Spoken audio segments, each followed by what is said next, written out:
Hello दोस्तों, नमस्कार, जय हिंद। कैसे हैं आप सभी? उम्मीद करता हूँ आप सभी अच्छे होंगे, स्वस्थ होंगे और अपने टेट की प्रिपरेशन को अच्छे से कर रहे होंगे। साथियों, आज हम डिस्कस करने वाले हैं साइकोलॉजी के क्वेश्चन, जिसमें कि आप अपने आप प्रिपरेशन को चेक कर सकते हैं कि आपकी तैयारी किस लेवल की होने वाली है।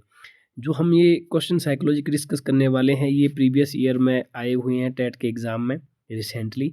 तो आप इन क्वेश्चन को हल्के में मत लीजिएगा, ऐसे ही क्वेश्चन आपको देखने को मिलेंगे।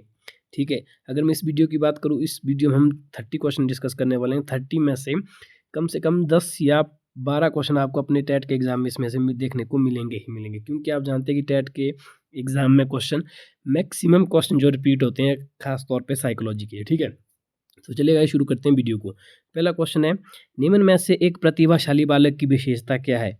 जो एक गिफ्टेड चाइल्ड, जो जिसे हम कहते हैं प्रतिभाशाली बालक है, उसका कैरेक्टरिस्टिक्स क्या है इसमें से? मूर्त विषयों में रुचि, मंद बुद्धि बालकों में रुचि, दैनिक कार्यों में समरूपता, सामान्य अध्ययन में रुचि। तो इनमें से क्या हो सकता है? आप जो है अपने साथ में जो है चेक करते जाइए कि आप किसमें कितने ठीक है, कितने गलत है। अगर किसी को ब्रीफ चाहिए जो एचपी टेट के लिए, क्या साइकोलॉजी का कंटेंट, आप जानते हैं भाई साइकोलॉजी एक बहुत वाइड फील्ड है। ठीक है, साइकोलॉजी का सब्जेक्ट सिलेबस बहुत है, आपने कितना पढ़ना। लेकिन हिमाचल प्रदेश के टेट में क्या पूछा जाता है, तो उसके लिए आपको यहाँ पे लिंक भी दिख रहा है हमारी साइकोलॉजी प्लेलिस्ट का। अगर आपको ये लिंक नहीं दिख रहा है, तो आप हमारी प्लेलिस्ट में जाकर, साइकोलॉजी की एक बनी हुई है, वहाँ पे मैंने अपने खुद के जो हैंड रिटन नोट्स है, हैंड रिटन नोट्स से आप जाकर, हमने वहाँ पे वीडियो बनाई है, आप जाकर वहाँ पे विजिट कर सकते हैं। और बहुत सारे स्टूडेंट्स का सॉरी, उन वीडियोस को देखकर, उन नोट्स को देख के, पढ़ के टेट क्वालिफाई हुआ है। ठीक है, तो निम्न में से जो प्रतिभाशाली वाले की क्या विशेषताएं, तो वो है जनरल स्टडीज़ में उसकी इंटरेस्ट हो जाएगा। तो ऑप्शन नंबर डी यहाँ पे बिल्कुल ठीक हो जाना चाहिए। तो ऑप्शन नंबर डी, सामान्य अध्ययन में रुचि, ये इसका ठीक आंसर हो जाएगा। अगला क्वेश्चन है, बालकों में अधिगम के विकास में निम्न में से सबसे महत्वपूर्ण क्या है? तो जो लर्निंग है, लर्निंग के डेवलपमेंट में जो चाइल्ड है, चाइल्ड की जो लर्निंग डेवलपमेंट जब होगी, तो उसमें से इनमें से क्या इंपॉर्टेंट है? 4 ऑप्शन आपने इसमें से दिया है। व्यस्त विद्यालय कार्यक्रम, अधिक पाठ्य पुस्तकें, अधिगम उत्प्रेरक वातावरण, या उत्सुक माता पिता। तो इनमें से क्या होना चाहिए? तो इसका जो राइट आंसर है ऑप्शन नंबर बी, अधिगम। जो अधिगम जब होगा, तो उसके लिए आपको अधिक से अधिक पाठ्य पुस्तकें होनी चाहिए। हालांकि इसका जो राइट आंसर है, ये भी इसमें सूटेबल है कि अधिगम उत्प्रेरक वातावरण, मतलब आप ऐसा इन्वायरमेंट क्रिएट करना होगा कि जिससे लर्निंग ज़्यादा इफेक्टिव हो। लेकिन यहाँ पे जो सीडीपी है और जो राइट आंसर किया गया है एचपी टेट के द्वारा, जब ये प्रीवियस आया था, तो ऑप्शन नंबर बी था।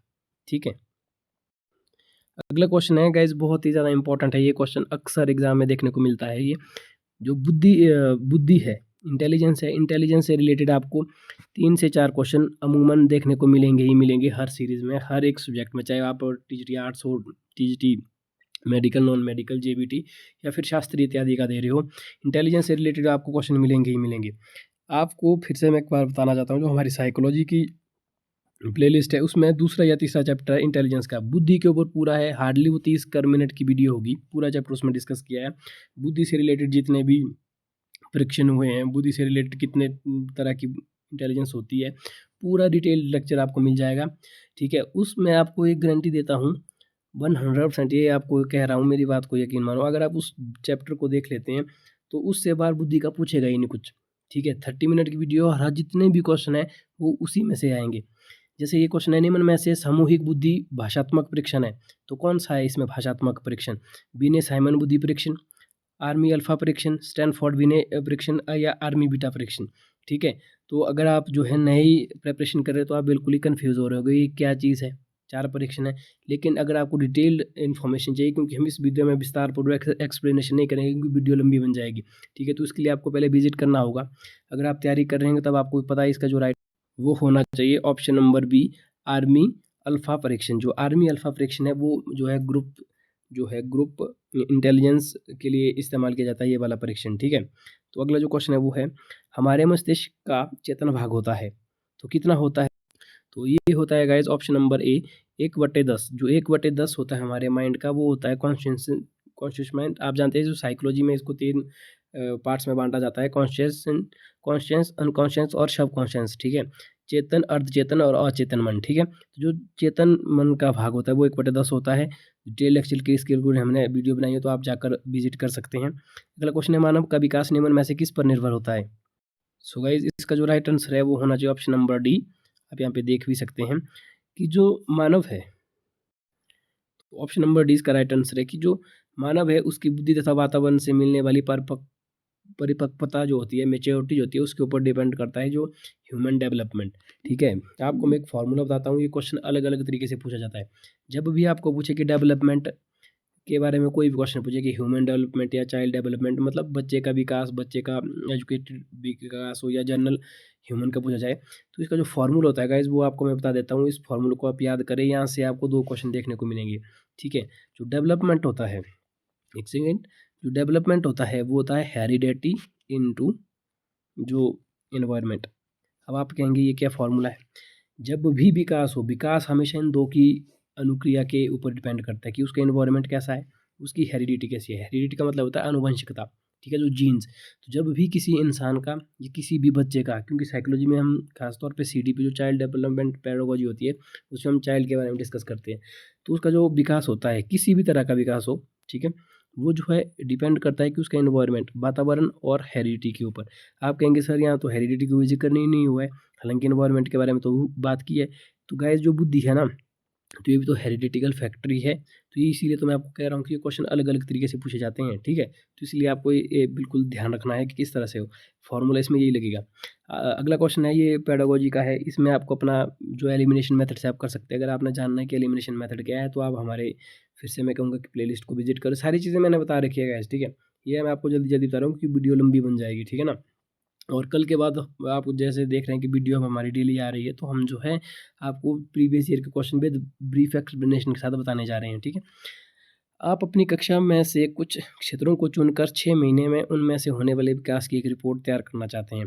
मतलब मान लिया गया है कि आप एक टीचर है, ठीक है, तो इसके लिए आप अपने मन में से क्या चुनोगे? अगर आप अपनी कक्षा में से कुछ क्षेत्रों को चुनकर 6 महीने में उनमें से होने वाले विकास की एक रिपोर्ट तैयार करना है, तो आप इनमें से क्या चुनोगे? प्रत्येक माह उसकी लंबाई मापेंगे, प्रत्येक माह उनका वजन तोलेंगे, प्रत्येक माह उनके आकार में होने वाले परिवर्तन की जांच करेंगे, प्रत्येक माह उनकी रुचियों, आदतों, दृष्टिकोण, स्वभाव, व्यक्तित्व, व्यवहार आदि में होने वाले परिवर्तनों की जांच करेंगे। तो सी जो है इसका राइट आंसर हो जाएगा ऑप्शन नंबर सी, कि प्रत्येक माह उनके आकार में होने वाले परिवर्तनों की जांच करेंगे। अगला जो क्वेश्चन है, क्वेश्चन नंबर 7, किसी बालक में मानसिक विकास का परिणाम होता है, तो इसका जो राइट आंसर है वो हो जाएगा ऑप्शन नंबर सी, बालकों के द्वारा स्वानुभवों द्वारा लाभ प्राप्ति की उपयोगिता या योग्यता।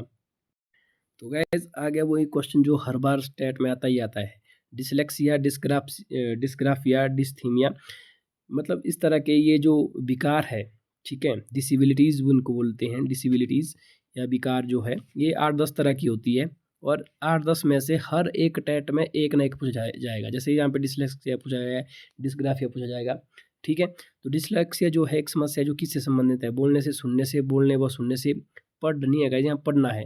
तो जो डिसलेक्सिया होते हैं रीडिंग डिसऑर्डर, रीडिंग डिसऑर्डर मतलब जब कोई बच्चा है उसको पढ़ना नहीं आ रहा है, तो उसको हम कौन सा विकार बोलेंगे, मतलब कौन सी बीमारी है वो बच्चे के अंदर, तो उसको हम बोलेंगे रीडिंग डिसऑर्डर। तो ऑप्शन नंबर डी यहाँ पे सही होगा, पढ़ने से रिलेटेड जो है डिसलेक्सिया है। तो गाइस इसकी मैंने एक वीडियो बना रखी है, जितने भी ये विकार होते हैं, डिसेबिलिटीज़, 5-6 मिनट का वीडियो, और वहाँ से पक्का आपको एक क्वेश्चन टेट के एग्जाम में आपको देखने को मिलेगा। गेस्टाल्टवादियों ने किस पर विशेष बल दिया है? अब आप जो ये कॉन्सेप्ट है गेस्टाल्टवाद का, ठीक है, तो ये क्या है, इसके लिए भी हमने आपको वीडियो बनाई है, तो आप जाकर देख सकते हैं। तो बहरहाल इसका जो राइट आंसर है वो होगा ऑप्शन नंबर डी, प्रत्यक्षीकरण जो है गेस्टाल्टवादियों के ऊपर विशेष बल दिया है। और गेस्टाल्ट शब्द का क्या मतलब होता है एज ए होल, वो भी आप यहाँ पे देख सकते हैं जाकर।